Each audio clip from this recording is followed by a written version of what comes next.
Good morning, everybody. This is Walk the Dog with Riot Mort. It is Friday. Thank God. Definitely, it's only a 4 day work week. It's a long work week. Yesterday in particular was one of those days where it's like you're doing a lot, you blink, and it's 7 p.m. And yeah, anyway, the job posting went up. We got a lot of applicants already. I always feel bad about that. Like, I'm so glad this opportunity exists, right? We're going to hire, 2 to 3 designers that are going to have their shot, which is going to be awesome. But that's still like thousands of people that aren't going to get their shot. Feels bad. I don't know. You can tell I don't like disappointing people, as that has been a recurring theme. Anyway, patch has been live for a bit. Meta seems okay. Seems like the misses are Sterix ended up a little strong. Some of the artifacts ended up a little weak. Actually, the biggest misses of this patch is just the bugs. Don't know what happened, but there are a lot of bugs between the crashes around what looks like compatibility mode or something else. Windows 8 users. Yeah. What else? There was a couple other things. Oh, yeah. The item bugs. So the way our item system works, so when we took out the old items, that caused some issues.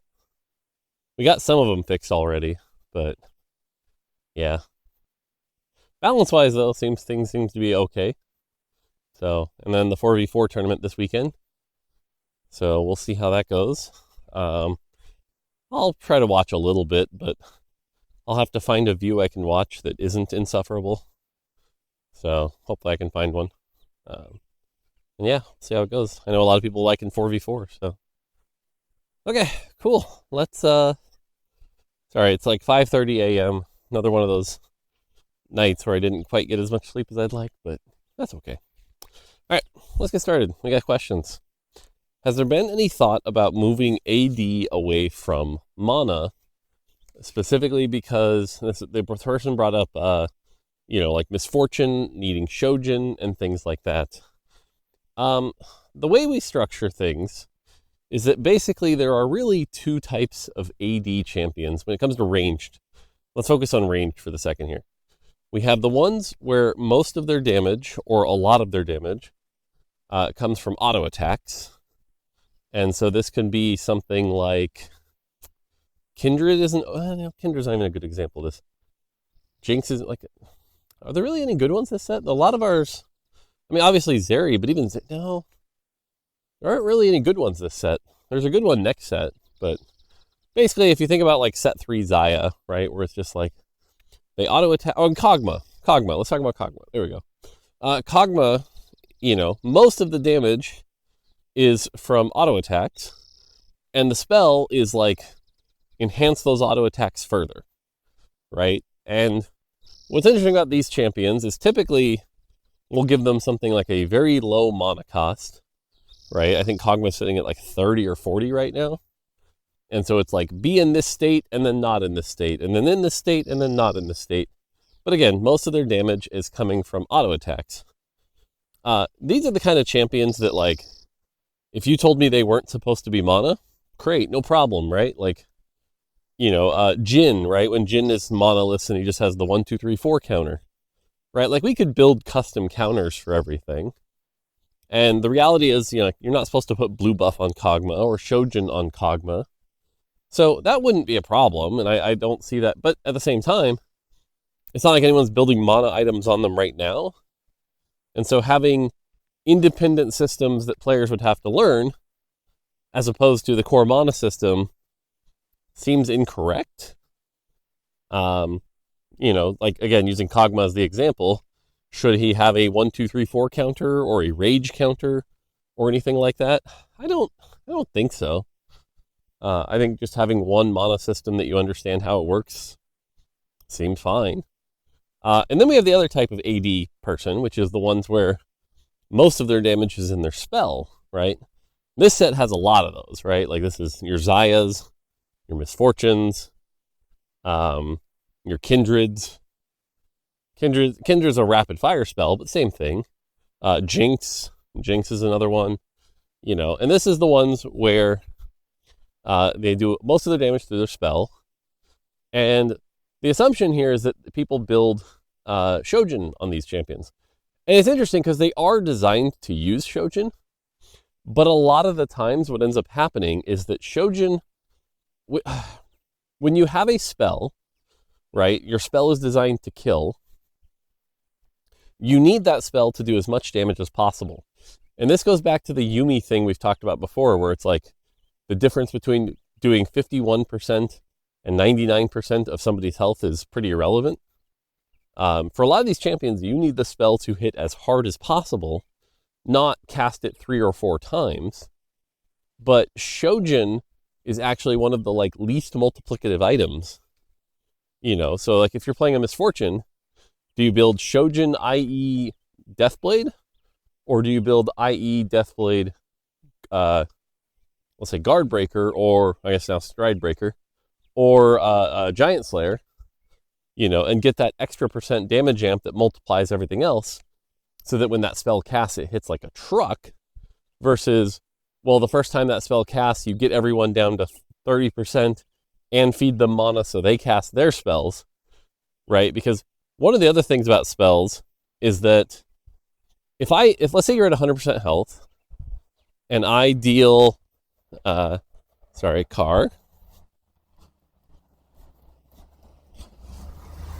say you're at 100% health and I deal, 70% of your health and damage. So you're down to 30%. I also just gave you a lot of mana and then you're going to fight back. Whereas if you're at 100% health and I cast and I kill you, you don't have time to use that mana, right? And I just got a big resource advantage by not letting you cast your spell. And so that ends up being the case where you actually want to make sure your spell hits as hard as possible, so Shojin doesn't end up becoming optimal. And it really depends on the type of spell. Like, this isn't true for a spell like Kindred. Actually, no, it is even true for Kindred. I was going to say more for like Annie, but that's magic banners. Anyway, you want those spells to hit hard, so you don't really need Shojin. So then the question goes back to, okay, well, so Shojin or not, should these spells use mana? And the answer is, I think so. I think, again, having one core system that says, hey, when this reaches its full limit, go ahead and cast your spell, I think it's fine. So, I don't know. I don't see it as an issue. I'm trying to think if there's anything I'm not thinking through here. But, really, the only advantage I could see, and I'm just brainstorming here a little bit, is if we wanted to very clearly tell the player that if you have a blue mana bar, you are a magic user. And if you have a red mana bar, you're a physical user. And we'll call it rage. And physical users don't generate mana, they generate rage. That would be a possible solution you could do. But I kind of like the idea right now that, let's say you open the game and you start a sword and a tier, and you have a Shojin, you are not locked into an AP comp, right? You can still play something like Misfortune or Jinx and have options, and that flexibility has been a good thing for the game over time. Whereas if we switch to a mana and rage system, now all of a sudden that Shojin means you must play AP and are less flexible. So, yeah. Overall, I just see the downsides being too heavy here. So I wouldn't pursue something like this. So, there you go. All right. As always, we're at the uphill part. Okay, this one's easy. Thoughts on the team planner having pre-made comps for new folks? This is just a yes. Absolutely, 100%. Love the idea. When we're designing a set, we often have in mind what we call the easy to play comps. Typically, these are the 2 to 3 vertical origins in any set. In set 14, Street Demon, Anima Squad. Those are designed to be the easy to play comps. The idea here is that any set, let's say you have a new player playing, you go, hey, buy all the purple units. If you buy all the purple units and put them on the board, you'll do okay. Now, with these comps, where the game falls apart is if those comps are S tier, right? If 7 Street Demon is S tier, cough, cough, 14-3, the game becomes pretty boring because it's just like, buy all the purple units. I think the first time we really screwed this up was set 5, Dawnbringer. Just buy all the blue units, Wasn't great. But if you told me the team planner is supposed to have like a solid Street Demon comp and a solid Anima Squad comp in it, yeah, no problem.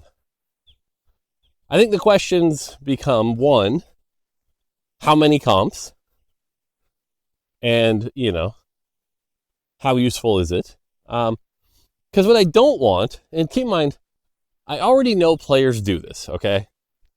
But what I don't want is players to build the bad habit of, I go into Team Planner, I pick a comp, I press the button, and I blindly buy only those units. And any unit that's not going to end on my final board, I don't buy. And so my boards in the early and mid game are terrible, and I lose. But keep in mind, my naive want for that is irrelevant because players definitely already do this. It's one of the reasons why when I play in the Plat to Masters ELO, all the early game boards are terrible. And then people finally build boards in the end and then they blame luck, So reinforcing that habit is not great. But again, at the end of the day, if you told me there's 5 Welcome to Cyber City comps sitting in the team planner that people can use, great. I see nothing wrong with that. Now, the only other thing we do think about, it's not really an issue, but I do want to call it out just to acknowledge that we at least consider it, is it's kind of like with the recommended items and a recommended team comp is we will post what we think is our best recommendation, right? And kind of leading back to the last question, if we built a Misfortune comp as one of these beginner comps, like let's say 5 Syndicate is a beginner comp, and let's pretend we have items in the team planner also, and we put a Shojin on Misfortune. And then fast forward a few days after the set releases, and everyone's like, you don't put Shojin on Misfortune? That's a bait. That's terrible. It opens us up to this well, if the team planner isn't perfect and is lying to people about what the best items are you just baiting noobs, Are you just baiting noobs to, play the wrong thing? And so we've even considered okay, well, what if it was data generated, right? Where Misfortune would recommend the 3 most built items based on what live data shows. Well, A, hilariously enough, that'd still be Shojin, because most players build the common items. And B, doesn't at that point kind of just take away all the fun? It's here's all the answers to the game. Don't worry about figuring out anything. Just log in, click a comp, build those items, and pray. That's not a very interesting game. You still have to make decisions. There was a video recently talking about how there has to be some friction for you to overcome. And this is an example where it's I don't think we need to literally map out everything for you. This is a personal preference, what I'm about to say. But I will say, it's funny, League of Legends, every time I go play it now, I don't even look at the items anymore. I just click what the game tells me to buy. And because of that, I've not enjoyed the game as much. It's definitely easier to play, and when I'm playing ARAM, it's nice because it's I don't have to think about it. I just press the button. But I don't feel like I'm really learning the video game much. And so that has made me less interested in it. So I kind of don't want to put that in TFT as well, where it's just like, yeah, I don't know, man. I just log in, press a button, roll the shop, buy those things, hope to see what happens. Oh, I got 5th. That's it. That's the game. That sounds like a boring game. I'd rather players make decisions and think about what they want to do and map things out. So, anyway, TLDR here. Would I still be okay with it? Yeah. In fact, I definitely just think we should. Obviously it's a resource question when we can get to it and things like that. But do I think we should? Yeah. Absolutely. Absolutely, I think we should. So, it's cold out. I keep switching hands because the hand holding this gets cold. All right. Next question. We're getting through them today. What kind of producers do you like? This is one because I'm a little different at Riot. I have a weird reputation that I don't really like process. A lot of the way, at least Riot does things, Nintendo didn't. But at least the way Riot does things is like, you have stand-ups, and you have meetings, and you have retros, and you have all this various process, and you use your Jira board, and your whatever, and you track tasks, and you do sprint planning for your sprints, all that jazz. Maybe I'm just too old-fashioned. I don't know. I don't get it. I don't like it. And I don't find it effective. Whereas, for me, back at Nintendo, it was like, if we had a milestone in 2 months, we would write down the things we needed to do on like a frickin' Word doc, share it with the team. It's like, here's the things we need to do, and then get them done, I don't know. It doesn't seem like that. It feels like one of those things we've overcomplicated. It's like, make game good, and having sprint points and estimations, it eats up so much of the day. I'm just not a fan of it. And so because of that, a lot of the producers that come in are trained to do things this way. And so then they run up against me, and it's like, it can be annoying for them. It can be really frustrating for them. But what I will say is, especially at Riot, pretty much all the producers I've worked with after that first initial hump where they realize I'm kind of a pain, but I get things done, they kind of utilize me, and they're sort of just like, well, if we need this done, just like tell Mort to do it and it'll get done. If you need this thing done by this date, tell Mort and that will happen. And if it can't, he'll tell you, but usually he'll just do it. And the sooner a producer realizes and gets on board with the like, look, we're just trying to make this happen by this date, then we start to have a really good symbiotic relationship where it's just like, again, I've been calling myself the encyclopedia of TFT at this point, where it's like a producer can just ping me and be like, hey, how would you solve this? What would you do? And I can give them answers. I can give them direction. Or most commonly, and this is something that happens recently, is people point me at a problem. I was just telling this story recently because set 10 came out, the set revival. And actually, should I don't know if I should tell this story. I'm going to tell the story. Set 10 came out, and in China in particular, people were really excited for the set 10 revival. But not for why you think. Remix Rumble wasn't trending on their social media. Set 10 wasn't trending on social media. TFT wasn't trending on social media. One thing was, though. Heartsteel. Heartsteel was trending on social media. Players were very, very excited to play Heartsteel. And people are apparently like, Heartsteel is one of the coolest traits of all time that we've ever built. Now, the story of Heartsteel is that we were struggling to make a risk-reward trait that wasn't just Fortune again. So I pitched a design that was a little complicated, but with the big goal of, I'm tired of risk-reward traits that you can only play at 2-1.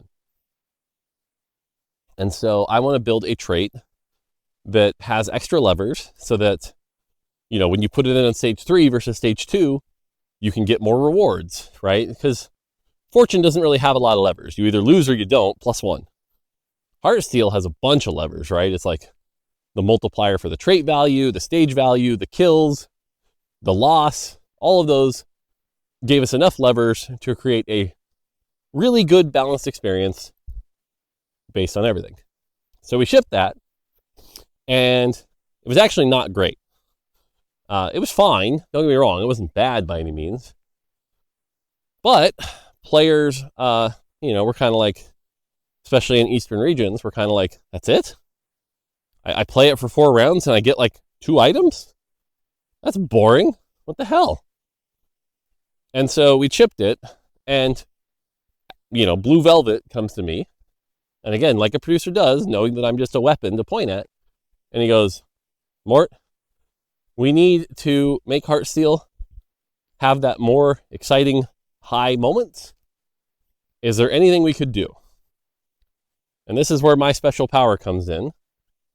And it was like, given that we have no art resources, basically no engineering, maybe like Phil on scripting can help us because Phil's a god.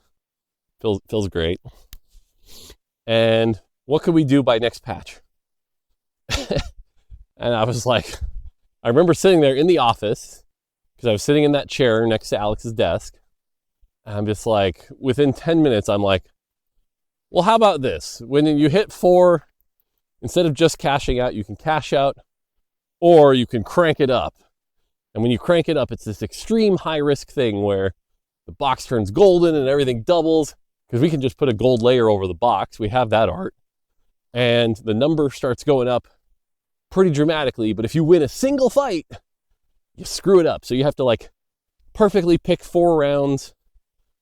And it was like a 10-minute thing, like literally a 10-minute conversation. But we got it done. We shipped that.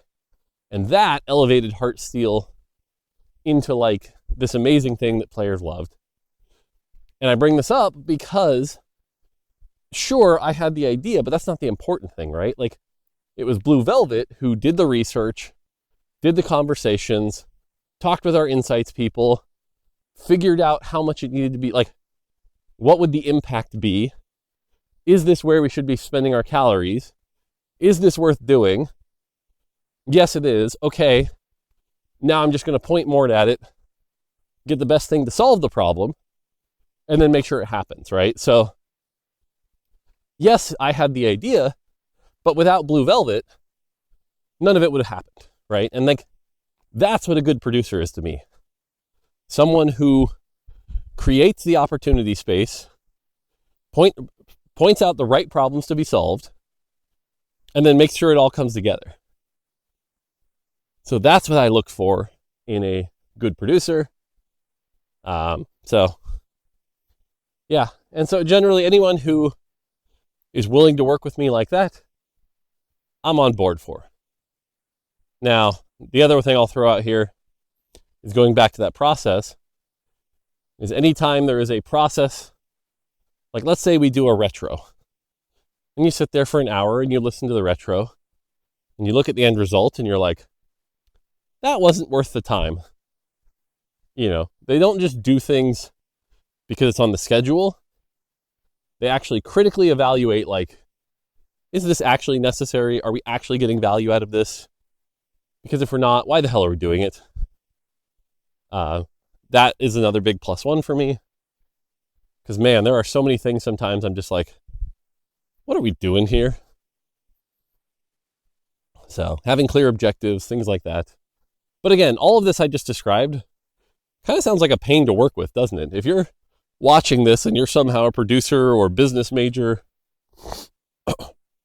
you're probably going, that's not how we were taught to do it. And it's like, yeah, I know. But yeah. So anyway, but like I said, TLDR here, hilariously enough, is that pretty much 90% of the producers I've worked with at Riot have been great. They've kind of got on board, figured it out, helped me make things happen. For a while, I had this problem, though, where it was like every producer at Riot I worked with, we'd have this great year and a half.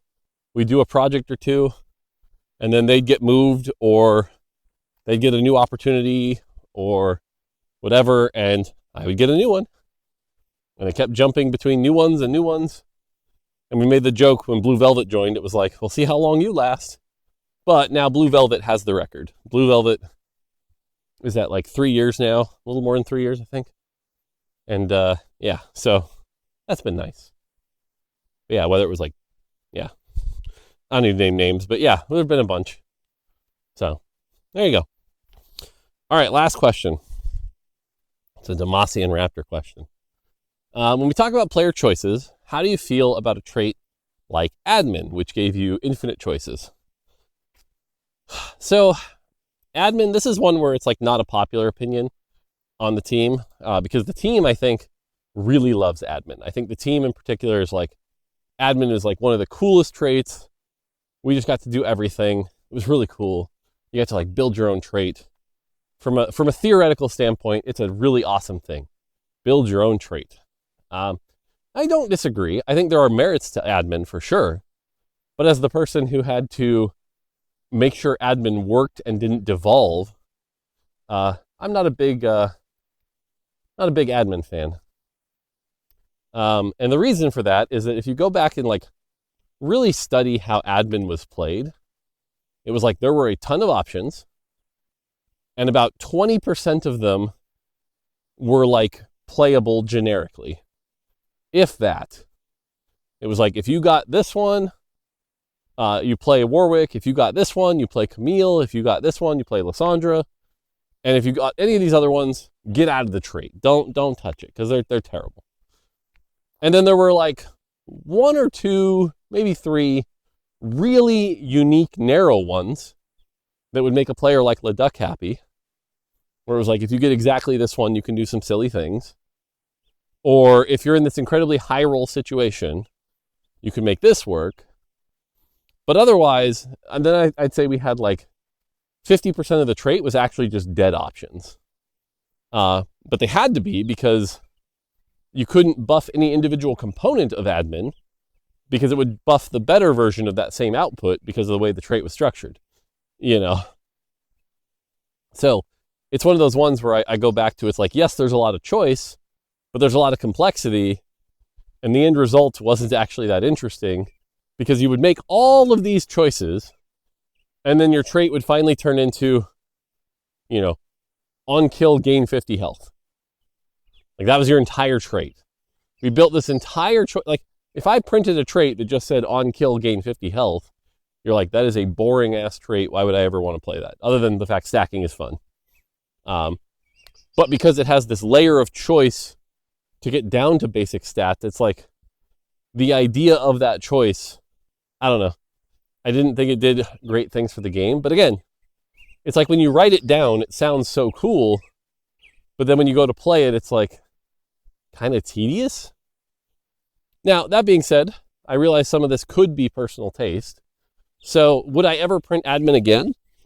Honestly, yes. Because one of the other things when we talk about a trait like working or not is the trait itself is only half the equation. The other half is the champions, right? And I go back and I look at admin and its trait structure. It was like kind of some boring ass champions, you know? It was like a 2-4, and like Camille was pretty dull. There's another car coming. You know, Camille was pretty dull. So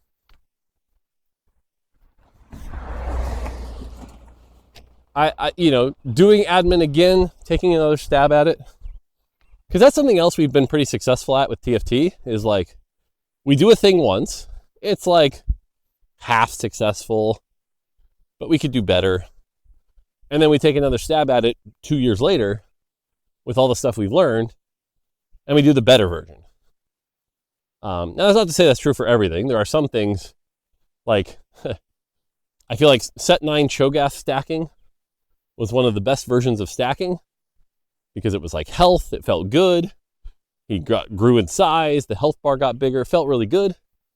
And then we tried it in set 10 with Yasuo, and it's like, well, yeah, he stacks, but it's like kind of boring. You just attacks a little faster each turn. Yeah. So we don't always get it right. But sometimes we do, you know. If you go back and look at Chosen and then look at the headliner rules after the revisions of the like hidden rule stuff, I think the system ended up in a much better place, you know. And so would I let the team take another stab at admin? Yeah, I would. If the right opportunity came up, I think it'd be worth experimenting with. All right, we're going to end it here. 30 minutes.